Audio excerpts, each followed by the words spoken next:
हाँ, तो मैं शुरू करता हूँ बेटा आज आपका interesting second type of cell, और उसका नाम है यूकैरियोटिक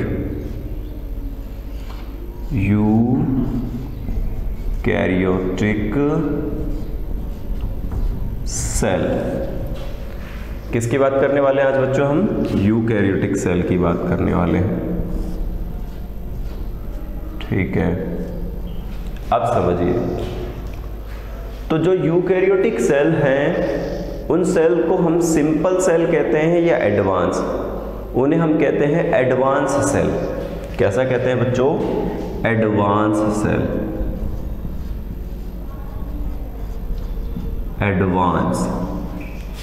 एडवांस से भी एक और वर्ड हम ले सकते हैं, डेवलप्ड।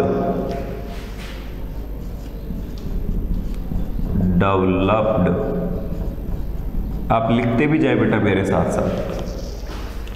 यूकैरियोटिक सेल को हम एडवांस सेल कह सकते हैं या डेवलप सेल कह सकते हैं। क्या कह सकते हैं बच्चों? Develop cell.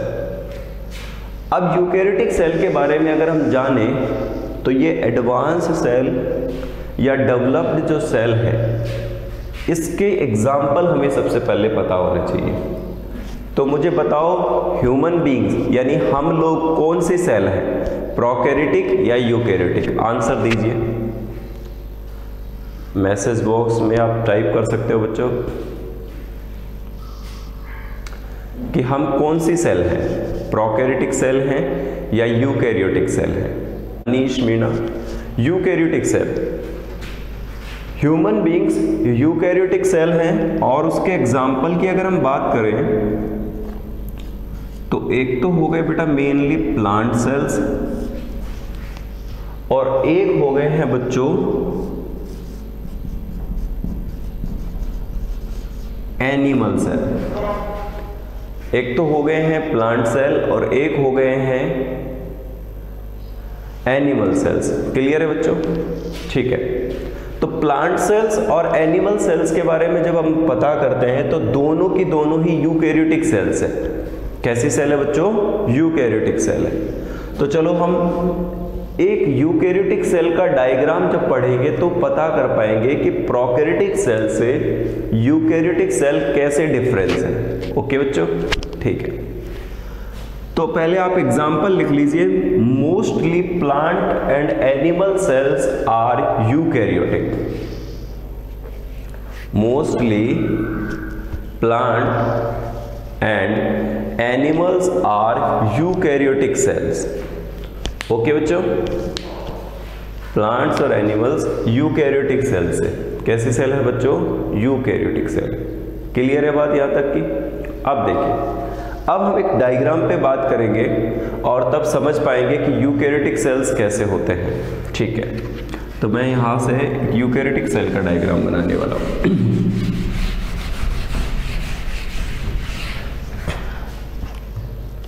ठीक है, हम बेटा एक एनिमल सेल का डायग्राम बनाने वाले हैं, और उस एनिमल सेल के डायग्राम से हम यूकैरियोटिक सेल के बारे में समझने की कोशिश करेंगे। चलिए, तो देखिए आप,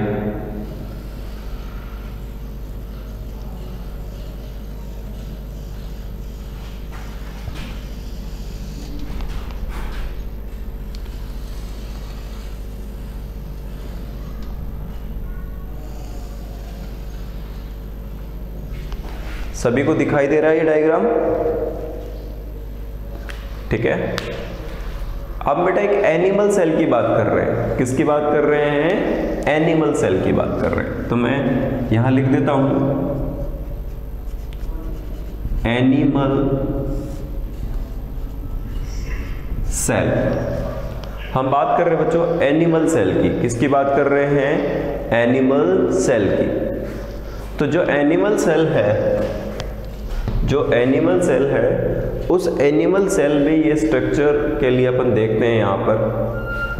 तो देखिए, सबसे पहले एनिमल सेल के अंदर सबसे पहले बात करेंगे बेटा हम कि उसके पास एक न्यूक्लियस होता है।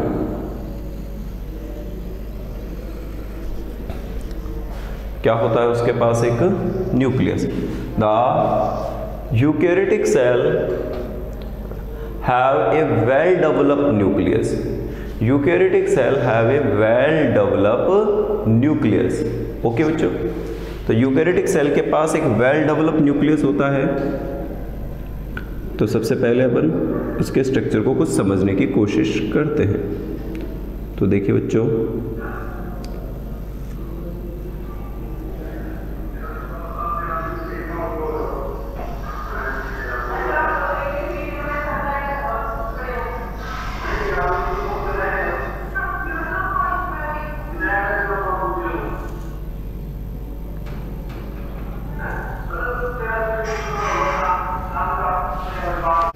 तो देखिए हम न्यूक्लियस के अंदर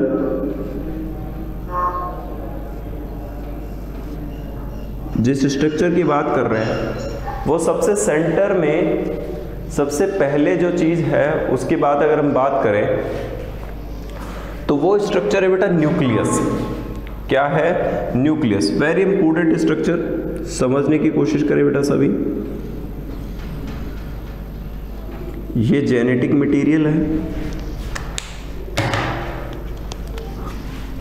ये न्यूक्लियोलस ग्रीन कलर से बना रहा हूं बच्चों में, आई थिंक आप देख पाएंगे उसे। ये न्यूक्लियोलस है and the sub structure are histone proteins. Histone proteins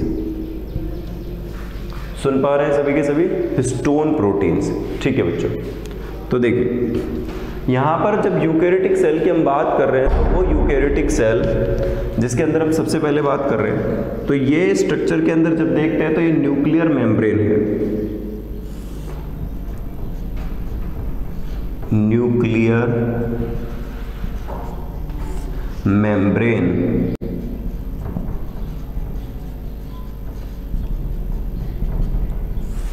this is nuclear membrane. Okay, and second thing, this structure it will be known nucleolus। क्या कहेंगे बेटा इसको? न्यूक्लियोलस। सभी आराम से सुने और फोकस करके बेटा बोर्ड पर देखें। न्यूक्लियोलस। ओके, देखिए आगे चले। दूसरा, थर्ड थिंग बेटा इसमें ये जो हमने बनाया वो है genetic material.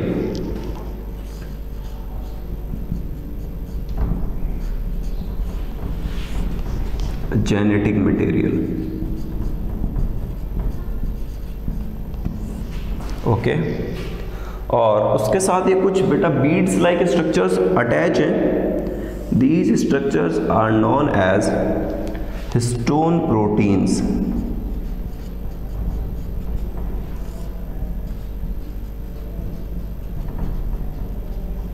Histone proteins. Clear है बच्चों? और यहां से ये जो बाउंड्रीज ओपन है, this structure is called nucleopore. क्या कहा जाएगा बच्चों इनको?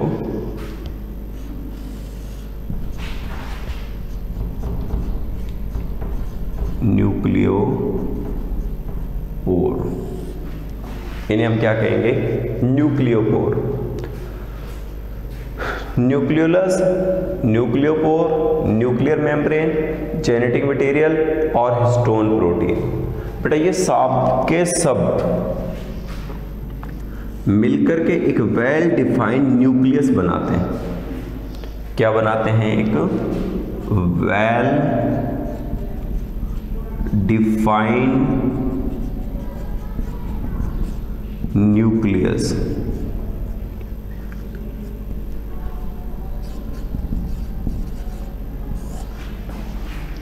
ये सब मिलकर के एक वेल डिफाइंड न्यूक्लियस का फॉर्मेशन करते हैं। तो बेटा कितनी चीजें आपको समझ में आ रही हैं कि एक यूकैरियोटिक सेल प्रोकैरियोटिक से एडवांस कैसे हुआ, क्योंकि उसके अंदर बहुत सारी चीजों का डेवलपमेंट हुआ। पहला देखो बेटा, इसके पास एक न्यूक्लियोलस है, दूसरा उसके पास न्यूक्लियोपोर है, थर्ड न्यूक्लियर मेम्ब्रेन है, जेनेटिक मटेरियल है और हिस्टोन प्रोटीन है। तो मैं उसे एक वेल डिफाइंड न्यूक्लियस कह सकता हूं। जबकि प्रोकैरियोटिक सेल्स के पास में बच्चों, जबकि सर वर्ड्स नहीं दिखाई दे रहे हैं सही से। ओके बेटा, थोड़ा क्लियरिटी में शायद प्रॉब्लम है, तो मैं आपको बोल भी रहा हूं, आप साथ के साथ केशव लिख भी सकते हो बेटा। ओके, तो देखो मैं सबसे पहले बोल रहा हूं इधर, this structure is called nucleolus, nucleolus. Second thing is nucleopore, third nuclear membrane, fourth genetic material और fifth histone protein. I hope अब आपको क्लियर हो रहा होगा बच्चों। यस, अब क्लियर हो रहा है। चलिए आगे चलते हैं बेटा, और थोड़ा बड़ा करने की कोशिश करते हैं। तो ये स्ट्रक्चर्स बेटा क्या हैं? ये सारे के सारे स्ट्रक्चर्स न्यूक्लियस के ही पार्ट है। इसलिए प्रोकैरियोटिक सेल में जो न्यूक्लियस होता है उसे क्या कहते हैं, वो बेटा यहां बहुत इंपॉर्टेंट है। देखो, न्यूक्लियोइड, न्यूक्लियोइड, और एक होता है बच्चों न्यूक्लियस। ये दो वर्ड समझना सबसे जरूरी है बेटा। एक वर्ड लिखा है मैंने न्यूक्लियोइड और एक वर्ड लिखा है बेटा मैंने न्यूक्लियस। कैसा वर्ड लिखा है हमने? न्यूक्लियस। एक वर्ड हमने लिखा है बेटा न्यूक्लियस। तो देखो यहां पर अपन बात करें, एक तो न्यूक्लियोलर, इसके अंदर जो न्यूक्लियोइड वर्ड है इसे कहते हैं बेटा न्यूक्लियोइड और न्यूक्लियस। उनको भेजना, उनको भेजना है ना, उनको भेजना। हाँ, एक तो बेटा क्या कहेंगे उनको अपन न्यूक्लियोइड और एक को क्या कहेंगे अपन न्यूक्लियोलस।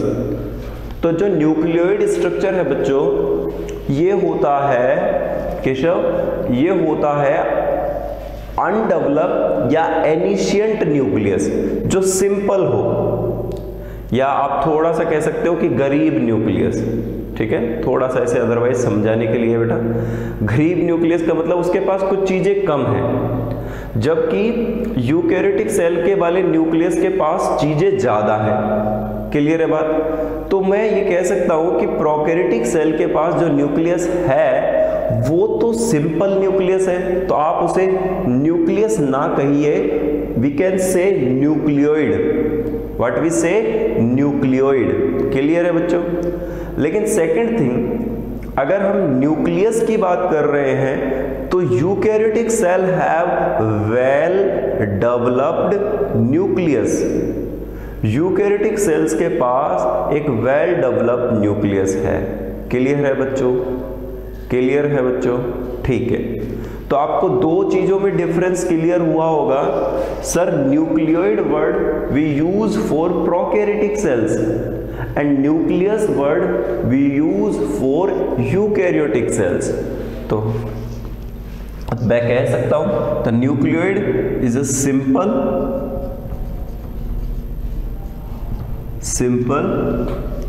और nucleus advance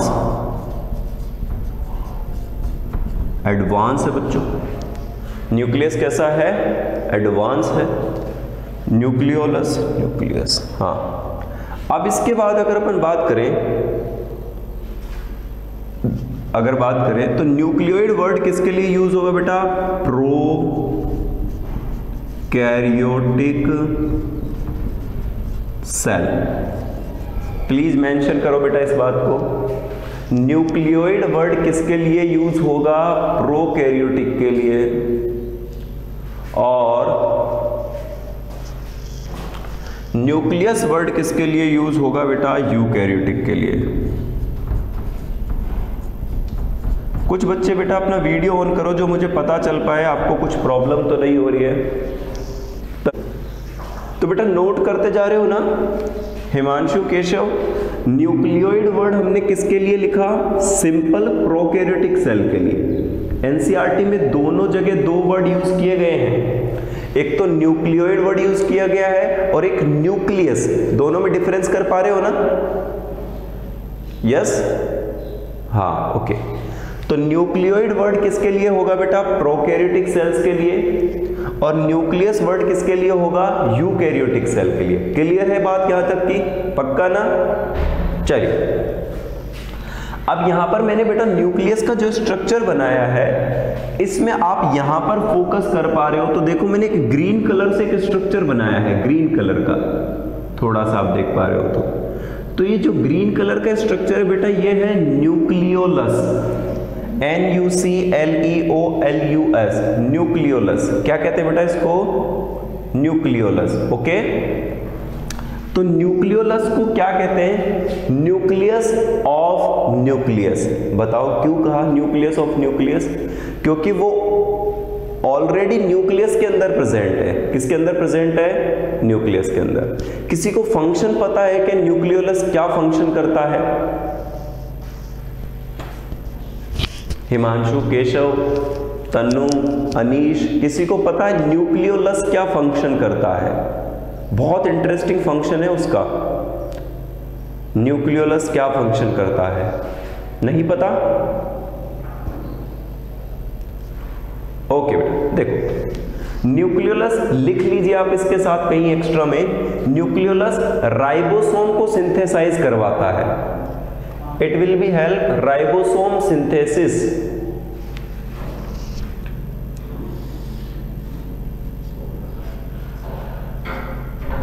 Ribosome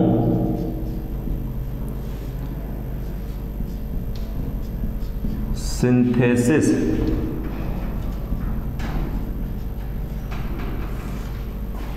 Ribosome synthesis. Okay? Understood? Nucleolus का फंक्शन बेटा राइबोसोम सिंथेसिस करना होता है, तो यानी इसका मतलब प्रोटीन फैक्ट्री को बनाने वाला न्यूक्लियोलस है। कौन है? न्यूक्लियोलस। ओके, चलिए अब आगे हम यूकैरियोटिक सेल के अंदर और स्ट्रक्चर्स की बात करते हैं। तो बेटा यहां पर आपको ये कुछ फिंगर लाइक स्ट्रक्चर्स दिखाई दे रहे हैं टॉप पे। यस, टॉप पे कुछ फिंगर लाइक स्ट्रक्चर्स दिखाई दे रहे हैं बेटा, इन्हें हम विली कहते हैं। विली, VILLI, विली,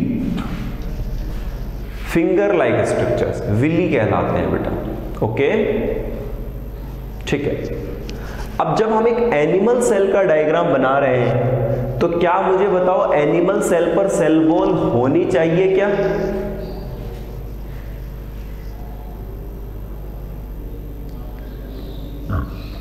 होनी चाहिए क्या? बिल्कुल भी नहीं होनी चाहिए, क्योंकि plant cell have cell wall. Okay, animal cell के पास सेल वॉल नहीं होती। क्लियर है बच्चों? तो मोस्टली ये स्ट्रक्चर कहलाएगा बच्चों, it will be called cell membrane. लिखिए मेरे साथ, सेल मेम्ब्रेन।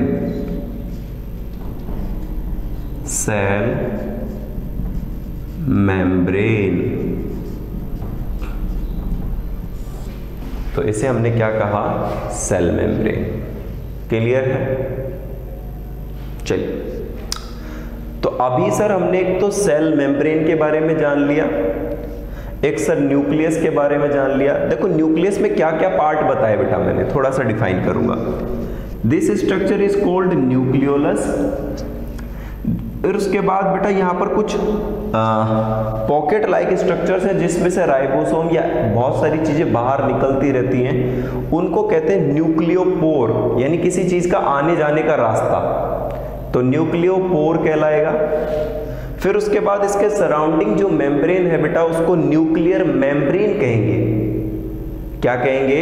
Nuclear membrane. देखो सेल के सराउंडिंग मेम्ब्रेन है तो सेल मेम्ब्रेन, न्यूक्लियर के सराउंडिंग मेम्ब्रेन है तो न्यूक्लियर मेम्ब्रेन। क्लियर है बात बेटा? इसके बाद जेनेटिक मटेरियल है, डीएनए भी है और आरएनए भी है, और इसके साथ हिस्टोन प्रोटीन है। बेटा ये बहुत इंपॉर्टेंट चीज है कि प्रोकैरियोटिक सेल हिस्टोन प्रोटीन नहीं रखती, आपको याद रखना चाहिए। Only eukaryotic cell have histone protein. ठीक है, याद रह जाएगा। अब क्या काम होता है हिस्टोन प्रोटीन का वो भी बताऊंगा मैं, जब आपको मैं पूरा डीएनए पढ़ाऊंगा कि वो उसको बाइंड करता है, बांधने का काम करता है जेनेटिक मटेरियल को। हमारे जेनेटिक मटेरियल की लेंथ होती है 2.2 मीटर। अब एक सेल तो बहुत छोटा सा है, उसमें 2.2 मीटर का जेनेटिक मटेरियल कैसे रख सकते हैं अपन? तो उसके लिए हिस्टोन प्रोटीन हेल्प करता है। कौन हेल्प करता है उसके लिए? Histone protein. तो हिस्टोन प्रोटीन जब उसके लिए हेल्प करता है तो हमें पता चल जाता है कि हिस्टोन प्रोटीन बाइंडिंग का काम करते हैं। क्या काम करते हैं? बाइंडिंग का। क्लियर है बच्चों? चलिए आगे चलते हैं। दूसरी चीज इसके अंदर बेटा और क्या चीजें हैं तो देखो, चलो एक डिफरेंट कलर यूज कर लेते हैं। तो देखिए इसके पास कुछ ऐसे स्पोक लाइक स्ट्रक्चर्स भी होते हैं।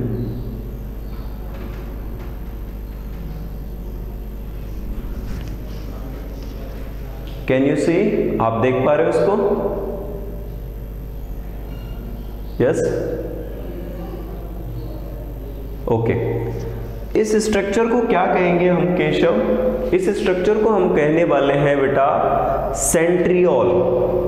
क्या कहेंगे इसको? Centriole. This structure will be called centriole.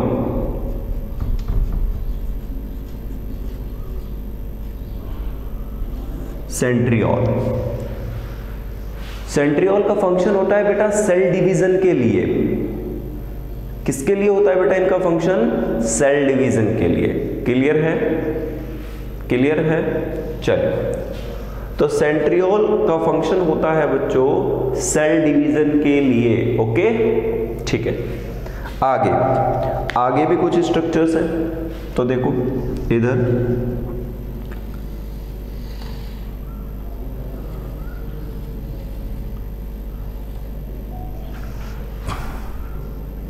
this structure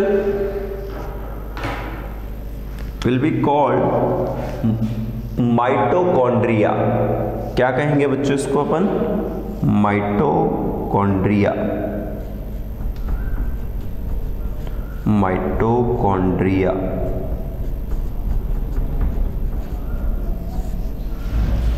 आप लिख लीजिए इसे क्या कहा हमने? Mitochondria.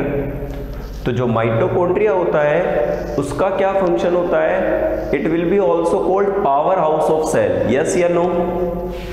Power house of cell कहते हैं ना उसे, है ना?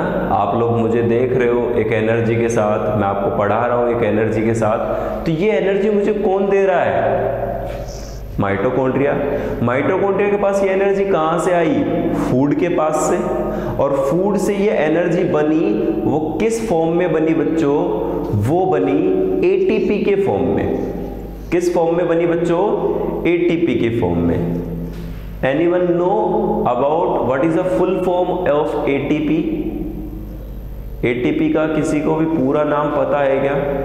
किसी को पता है तो अपने माइक पे एक बार बात बताए मुझे। नहीं पता है तो मैं बताता हूं आपको।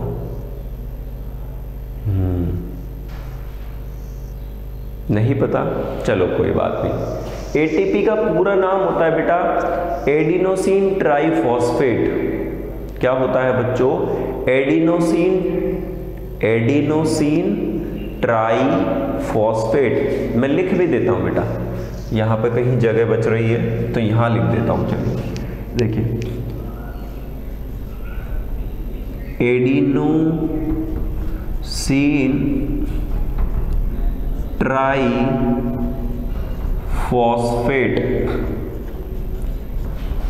Adenosine triphosphate it will be called ATP. क्या कहा जाएगा बच्चों उनको? एटीपी कहा जाएगा। क्लियर है बात यहां तक की? तो जब हम इसे एटीपी कहेंगे तो एटीपी ही हमें एनर्जी देने का काम करता है। आगे चलो बच्चों, ये डायग्राम कंप्लीट करते हैं अपन।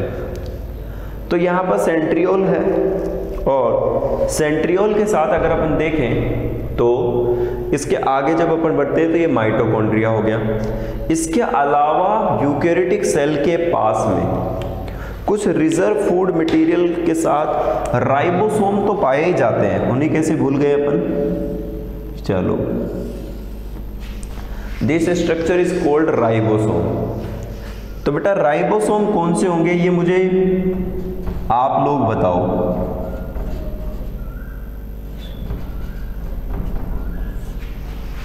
कोई बता सकता है?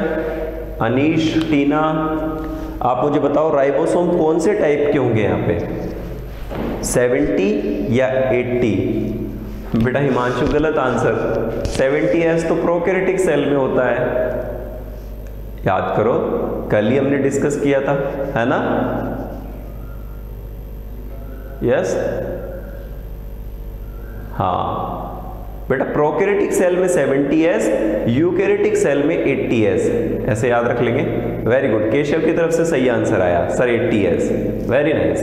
कोई नहीं बेटा करेक्शन कर लो, जिसको थोड़ा कंफ्यूजन था। प्रोकैरियोटिक सेल 70, पहले जो कौन आया 70, बाद में जो आया 80, ऐसे याद रख ले। तो पहले कौन आए थे? प्रोकैरियोटिक, बाद में कौन आए? यूकैरियोटिक। तो 70, 80 ऐसे याद कर लीजिए। क्लियर है बच्चों? चलिए, तो यहां पर राइबोसोम्स होते हैं 80S टाइप। किस टाइप के होते हैं बच्चों? 80S टाइप के होते हैं। चलिए, इसके साथ एक बहुत इंपॉर्टेंट स्ट्रक्चर और अपन यहां पर मिस कर रहे हैं बेटा, आपने नाम सुना होगा गोल्जी कॉम्प्लेक्स या गोल्जी बॉडी। यस या नो? सुना है ना? Very good. तो बेटा देखो 10th क्लास में आप सबने ये सब चीजें पढ़ी है बेटा, आप शायद थोड़ा सा भूल गए हो।